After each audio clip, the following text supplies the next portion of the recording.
بسم اللہ الرحمن الرحیم۔ اسلام میں صدقہ و خیرات کی بہت زیادہ فضیلت ہے۔ اللہ رب العزت قرآن پاک میں جگہ جگہ ارشاد فرماتے ہیں کہ اے ایمان والو، جو کچھ ہم نے تمہیں عطا کیا ہے اس میں سے اللہ کی راہ میں خرچ کرو۔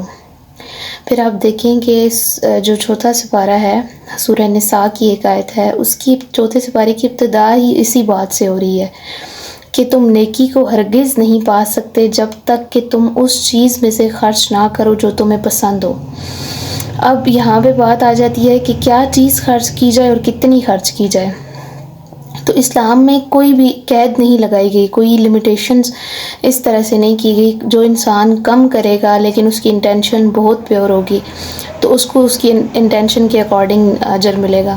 اور اگر کوئی زیادہ کرتا ہے، لاتعداد کرتا ہے، تو اللہ رب العزت ظاہر ہے اس انسان کو بھی نیکی سے نوازیں گے۔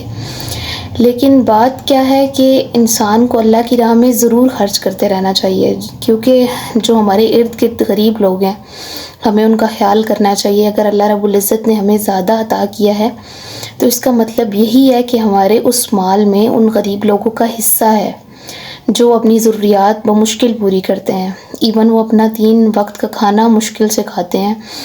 تو ضروریات وہ بہت مشکل سے گزارا کر رہے ہیں، تو ہمیں ان لوگوں کا خیال رکھنا چاہیے۔ اور اس میں ضروری نہیں ہے کہ ہم لوگوں کو دکھا کر خرچ کریں، لوگوں کو بتا کر خرچ کریں، بلکہ اللہ رب العزت یہ اس چیز کو پریفر کیا جاتا ہے اسلام میں کہ آپ اگر ایک ہاتھ سے دیں تو دوسرے ہاتھ کو پتہ نہ چلے، آپ پوشیدہ دیں، خفیہ طریقے سے دیں۔ اللہ رب العزت آپ کو آپ کی نیت کے اکارڈنگ اجر دے دے گا، کیونکہ کوئی انسان کسی کو کیا دے سکتا ہے؟ اپریسیشن کچھ بھی نہیں ہے اس دنیا کی، یقین کریں، صرف اللہ رب العزت کی اپریسیشن کافی ہے انسان کے لیے۔ وہ اگر اجر کا اپروول دے انسان کو، تو اس کو اس دنیا کے کسی انسان سے کچھ بھی نہیں چاہیے، نہ ہی کوئی اس دنیا کا کوئی انسان کسی کو نفع و نقصان دینے کا سوچ سکتا ہے اللہ رب العزت کی مرضی کے بغیر۔ تو اگر اللہ کی راہ میں ہماری وہ نیکی قبول ہو گئی تو سمجھیں کہ وہ اس کو دنیا میں بھی مقبولیت مل جائے گی۔ جو ادھر آسمانوں میں مقبولیت کے درجے پر ہوتا ہے، زمین والوں کے دل میں بھی اس انسان کے لیے اللہ رب العزت محبت اور عزت ڈال دیتے ہیں۔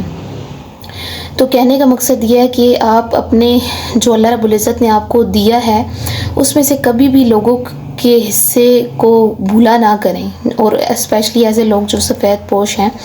جو اپنی زبان سے اپنی ضروریات جو ہے وہ دوسروں کے سامنے ظاہر نہیں کرتے،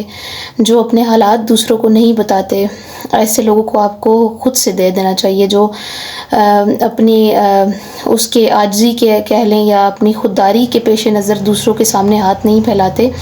ایسے لوگوں کے لیے آپ کو خود سے کرنا چاہیے، آپ کو خود ان کا خیال کرنا چاہیے، خود سے ان کو دے دینا چاہیے۔ دیکھیں، اللہ رب العزت نے قرآن پاک میں ارشاد فرمایا، سورہ بقرہ کی آیت ہے، اس کا ترجمہ یہ ہے کہ جو لوگ اللہ کی راہ میں خرچ کرتے ہیں ان کی مثال اس باغ کی سی ہے جو اونچی سطح پر ہو اور اس پر بارش ہو، اس پر زیادہ بارش اتنی ہو کہ اس باغ کو یا اس باغ کے پھلوں کو وہ دگنا کر دے، اور اگر وہ باغ کے پھل دگنے نہ بھی ہوں لیکن اس پر شبنم جو ہے وہ بھی اس کے لیے کافی ہو۔ تو اس آیت کے مفہوم سے ہمیں یہ پتہ چلتا ہے کہ اللہ رب العزت یہ فرما رہے ہیں کہ چاہے تو وہ زیادہ انسانوں کو دے، یعنی اللہ کی راہ میں خرچ کرے، تو اللہ رب العزت اس کا وہ جو مال ہے اس کو دگنا بڑھا کر اس کو دے گا، اور اگر وہ کم بھی دے لیکن وہ اللہ کی رضا کی خاطر صدقہ و خیرات کرے، یعنی اللہ کے لیے وہ کم بھی اپنا اللہ کی راہ میں خرچ کرے لیکن وہ کرے ضرور، تو اللہ رب العزت یعنی اس کو شبنم سے تشبیہ دے رہے ہیں کہ وہ اس کے لیے شبنم بھی کافی ہے۔ تو کہنے کا مقصد یہ ہے کہ ہمیں اللہ رب العزت کی رضا کی خاطر، بہت سے کام اس دنیا میں ایسے ہوتے ہیں جو اللہ کی رضا کی خاطر کرنے چاہیے انسان کو۔ ضروری نہیں ہے کہ ہم ہر چیز کے لیے اجر ہی طلب کریں، اللہ کی رضا سب سے بڑی چیز ہے انسان کے لیے۔ اگر وہ انسان کو مل جائے تو دنیا و آخرت کی ہر کامیابی اس کے نام ہے۔ اور اللہ رب العزت نے صدقہ کا جو ایک صدقہ کی ڈیفینیشن ہے وہ بھی ہمیں یہی بتائی ہے کہ صدقہ و خیرات جو ہے وہ واجب نہیں ہے انسان پر۔ صدقہ زکوٰۃ تو واجب ہے لیکن صدقہ واجب نہیں ہے،